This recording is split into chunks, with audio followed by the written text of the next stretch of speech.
بسم اللہ الرحمن الرحیم۔ السلام علیکم۔ پروگرام تعمیر کردار و سیرت میں میزبان زبیر ملک آپ کی خدمت میں حاضر ہے۔ ناظرین، آج جس سانحے پہ ہم نے بات کرنی ہے، یہ نہایت ایک شرمناک واقعہ جو میاں والی میں پیش آیا ہے۔ اس واقعے کو بتاتے ہوئے بھی دل خون کے آنسو رو رہا ہے۔ ناظرین، محض سگے باپ نے اپنی 7 دن کی بیٹی کو گولیوں سے شہید کر دیا۔ اس ماں پہ کیا گزری ہوگی جس نے 9 ماہ اپنی کوکھ میں اسے رکھا۔ اسی سلسلے میں بات کرنے کے لیے ہم نے اپنے اسٹوڈیو میں رجوع کیا ہے جناب زین العابدین صاحب کو۔ جی زین صاحب، کیسے ہیں آپ؟ خیریت سے؟ جی الحمدللہ ملک صاحب۔ زین صاحب، مجھے بتاتے ہوئے بڑا ہی شرمناک اور بڑا ہی دکھ کے ساتھ یہ کہنا پڑ رہا ہے کہ جو آج میاں والی میں جو سانحہ ہوا ہے، یہ سانحہ مزید آگے نہ ہو، اس کے بارے میں آپ کیا کہنا چاہیں گے؟ بسم اللہ الرحمن الرحیم۔ ملک صاحب، سب سے پہلے تو ہم شدید الفاظ میں اور آئی جی ایس ایف کی پوری ٹیم کی طرف سے اس واقعے کی شدید الفاظ میں مذمت کرتے ہیں۔ بلا شبہ اس طرح کے واقعات پیش نہیں آنے چاہیے، اور سب سے بڑی چیز یہ کہ مجھے سمجھ نہیں آتی کہ آج بھی وہ دور جہالت کے کچھ عناصر جو ہے وہ باقی ہیں۔ آپ دیکھیں کہ کون وہ بدقسمت شخص ہوگا جو اپنی بیٹی کی پیدائش کے اوپر جو ہے وہ خوش نہیں ہوگا، جبکہ نبی اکرم صلی اللہ علیہ وآلہ وسلم کی جو نسل ہے اللہ تعالیٰ نے وہ بیٹی سے چلائی۔ آپ یہاں سے دیکھیں کہ نبی اکرم صلی اللہ علیہ وآلہ وسلم کو اپنی بیٹی سے کس قدر محبت تھی۔ تو جب ہمارے پیارے رسول کو اتنی محبت تھی اپنی بیٹی کے ساتھ، تو آپ، میں، یہ تمام اشخاص ہم کون ہوتے ہیں کہ بیٹی کی پیدائش کے اوپر جو ہے وہ غمزدہ ہوں؟ یقین کیجئے ملک صاحب، میری خود کی بھی ایک بیٹی ہے، اور میں یقین کریں جب تک دن میں اس کا چہرہ نہیں دیکھ لیتا نا، میرے لیے دن میں کچھ اوقات گزارنا اتنا مشکل ہو جاتا ہے جیسے آکسیجن کی کمی نہیں ہو جاتی، تو وہ والے حالات ہو جاتے ہیں۔ تو یہ کون سا بدقسمت شخص ہوگا جس نے جو ہے وہ یہ غلط حرکت کی؟ پھر نبی اکرم صلی اللہ علیہ وآلہ وسلم کی ایک حدیث کے الفاظ بھی ہیں کہ عورت کے لیے یہ بہت ہی مبارک ہے کہ اس کی پہلی اولاد جو ہے وہ بیٹی ہو۔ اور پھر نبی اکرم صلی اللہ علیہ وآلہ وسلم نے ملک صاحب ایک اور جگہ پر جو ہے وہ ارشاد فرمایا کہ جس شخص کی بیٹیاں ہوں اسے برا مت کہو، کیونکہ میں خود بیٹی کا باپ ہوں۔ تو آپ یہاں سے اندازہ لگائیے کہ بیٹیوں کو کس قدر اہمیت حاصل ہے ہمارے معاشرے میں۔ ایک اور بات ملک صاحب میں بتاؤں آپ کو کہ دور جہالت میں اسلام کے آنے سے پہلے، بیفور ایڈوینٹ آف اسلام، خواتین کو جو ہے، بچیوں کو جو ہے وہ زندہ گاڑ دیا جاتا تھا، اور عرب لوگ جو ہے نا، وہ اگر کسی کے گھر بیٹی پیدا ہو جاتی تھی تو وہ بڑے شرمندگی کے ساتھ جو ہے وہ پھرتے تھے کہ میں اس کو دفنا دوں، یا میں باہر اس ضلالت کا سامنا کیسے کروں گا۔ زین صاحب، آپ کی بات کاٹ رہا ہوں، آپ نے ایک بڑی اچھی بات کی ہے کہ دور جہالت میں بیٹیوں کو زندہ دفن کر دیا جاتا، تو آپ بتائیں کیا ہم ان لوگوں میں یا ان میں اور ہم میں کیا فرق ہے آج اس سانحے کے بعد؟ بالکل ملک صاحب، قرآن مجید میں بھی اللہ تعالیٰ نے فرمایا ہے، اور ان لوگوں کا ذکر کرتے ہوئے جو ہے وہ کہا ہے کہ ان کے چہرے سیاہ ہیں۔ مطلب یہ سیاہ چہرے والے لوگ ہیں جو بیٹیوں کی پیدائش کے اوپر بھی جو ہے وہ ناشکری کرتے ہیں۔ آپ دیکھیں، ایک اہم سی بات ہے، یہ اللہ تعالیٰ فرماتے ہیں کہ جب کوئی لڑکی پیدا ہوتی ہے نا، تو اللہ تعالیٰ یہ فرماتے ہیں کہ میں اس کے باپ کا بازو بن جاتا ہوں۔ یہ اللہ تعالیٰ کے جو ہے وہ فرماتے ہیں کہ تم زمین پر پہنچو، میں تمہارے باپ کی مدد کروں گا، یہ اللہ تعالیٰ فرماتے ہیں۔ تو ہم لوگ پتہ نہیں کیوں آج بھی جو ہے وہ، ابھی میں نا آپ کو ایک واقعہ بتاتا ہوں کہ یہ تقریباً کوئی ملک صاحب کو زیادہ عرصہ نہیں ہوا، میرا خیال 4-5 مہینے پہلے کی بات ہے۔ میرا سروسز ہاسپٹل میں نا چکر لگا، تو بڑے سوٹڈ بوٹڈ جو ہے وہ کوئی 2 لوگ بیٹھے تھے گائنی وارڈ کے نا باہر، اور ایسے منہ جو ہے وہ نیچے لٹکایا ہوا، بڑا سوٹڈ بوٹڈ ہو کے بیٹھے ہوئے، اور ماں جو ہے نا وہ روئی جا رہی ہے، اور بیٹا ساتھ بیٹھا ہوا ہے۔ مجھے لگا شاید اللہ تعالیٰ برے وقت سے بچے کہ کوئی فوتگی ہو گئی ہے ان کی۔ میں نے جا کے پوچھا کہ جی بھائی خیریت ہے، کہ کیا وجہ ہے کہ آپ اس طرح اداس بیٹھے اور خاتون جو ہے وہ رو رہی ہیں؟ انہوں نے کہا جی ہمارے گھر جو ہے نا وہ بیٹی پیدا ہو گئی ہے، تو اس وجہ سے جو ہے نا وہ میں اداس ہوں، اور پہلی بیٹی پیدا ہو گئی ہے، تو میں برادری میں کیا شکل دکھاؤں گا۔ تو یقین کریں میں نے اس سے پوچھا، میں نے کہا بچے پڑھے کتنا ہوئے ہو؟ اس نے کہا جی میں نے BScs کیا ہوا ہے، اور میں نے مطلب ایک ویل نون یونیورسٹی سے جو ہے وہ کیا ہوا ہے۔ تو ایسی تعلیم کو کہاں لے کے جانا ہے جب آپ اسلام سے دوری اختیار کر لیتے ہیں اور دنیاوی تعلیم کے اندر جو ہے وہ آگے چلے جاتے ہیں؟ بھئی آپ کی بیٹی کو جس نے پیدا کیا وہ بھی تو کسی کی بیٹی ہے، آپ جس کو بیاہ کے لائے وہ بھی تو کسی کی بیٹی ہے، آپ کی ماں بھی تو کسی کی بیٹی تھی۔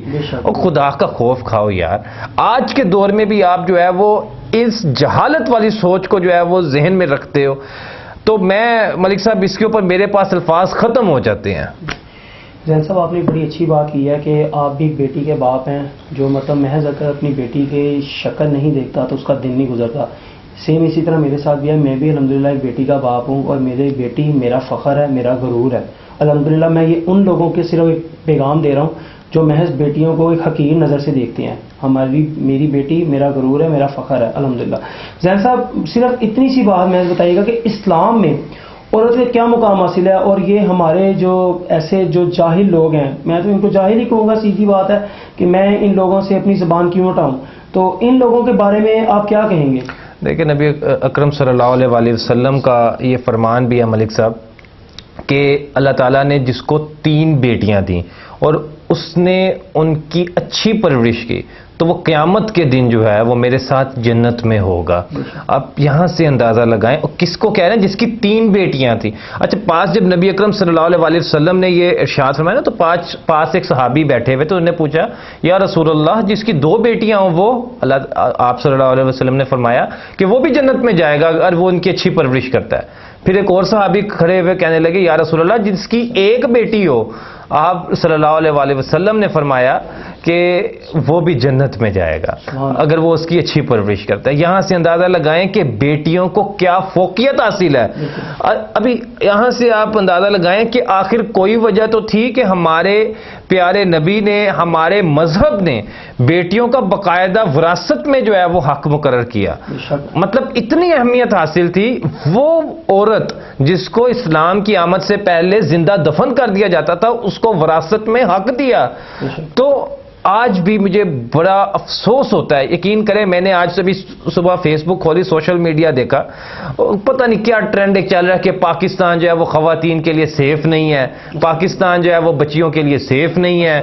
تو آپ مجھے یہ بتائیں کہ پاک سر زمین جس کا نام ہی جو ہے وہ اللہ تعالیٰ کی وحدانیت کو بیان کرتا ہے، جس کا نام کا مطلب لا الہ الا اللہ ہے، جو اسلام اور دین کے نام پر بنا ہوا ہے، وہ کیسے خواتین کے لیے جو ہے وہ محفوظ نہیں ہو سکتا، جس کی آمد جو ہے اور جس کی بنیاد جو ہے وہ اسلام کے نعرے کے اوپر بنی ہے۔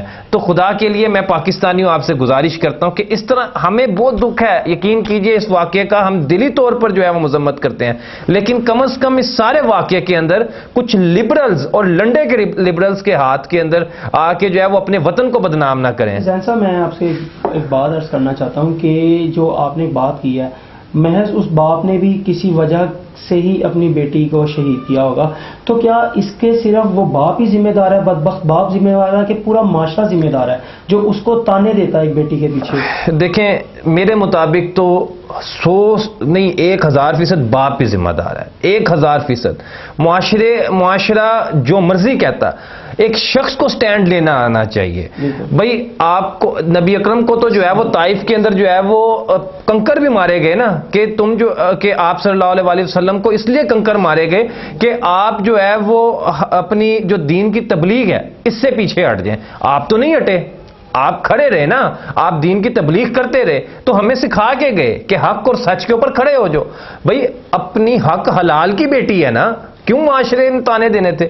وہ لعنت ہے بھئی ایسے معاشرے پہ جو ہے وہ تانے دے بیٹی کی پیدائش کے اوپر۔ اور اول تو میرا خیال ہے کہ اب میں نے یہ بھی دیکھا ہے، ایک طرف اگر میں نے منفی چیز بتائی نا، میں نے وہ بھی دیکھا ہے کہ کئیوں کے گھر بیٹی ہوئی ہے تو انہوں نے جو ہے وہ اللہ کا اس طرح شکر ادا کیا، اس طرح نذرانے دیے، اس طرح عقیقے کیے، اس طرح سے غریبوں میں امداد تقسیم کی جس طرح حق تھا۔ وہ لوگ بھی تو ہیں، ان کے رزق میں اللہ تعالیٰ اور اضافہ کرتا ہے۔ بے شک۔ زین صاحب اس طرح کے واقعات آگے نہ ہوں تو اس کے بارے میں آپ کیا کہنا چاہیں گے؟ دیکھیں وومن پروٹیکشن لا جو ہے وہ پاکستان میں بڑا مضبوط لا ہے، اور خاص کر جو ہے وہ پنجاب پولیس نے بھی باضابطہ طور پر ایک ایپ بنا دی ہوئی ہے تو سب سے پہلی چیز تو یہ ہے کہ یہ واقعات پتہ کیوں ہوتے ہیں ملک صاحب؟ سب سے اہم چیز جو میں بتانے جا رہا ہوں، یہ دین سے دوری کی وجہ سے ہوتے ہیں. ابھی کئی سوری ٹو سے ہمارے کئی ڈراموں کے اندر بھی نا کچھ اس طرح کی چیزیں ابھی بھی دکھائی جاتی ہیں جس کو دیکھنے کے بعد ایک بار اشخاص جو ہے وہ خود جو ہے وہ سوچنے پر مجبور ہو جاتے ہیں کہ کیا یہ ہماری سوسائٹی ہے؟ کیا ہماری بچیاں خدا نخواستہ بڑے ہو کر اس سوسائٹی کے اندر اس طرح سے پارٹیسپیٹ کریں گی؟ تو کافی حد تک اس کے اندر جو ایک رول ہے نا وہ اسلام سے دوری کا بھی ہے.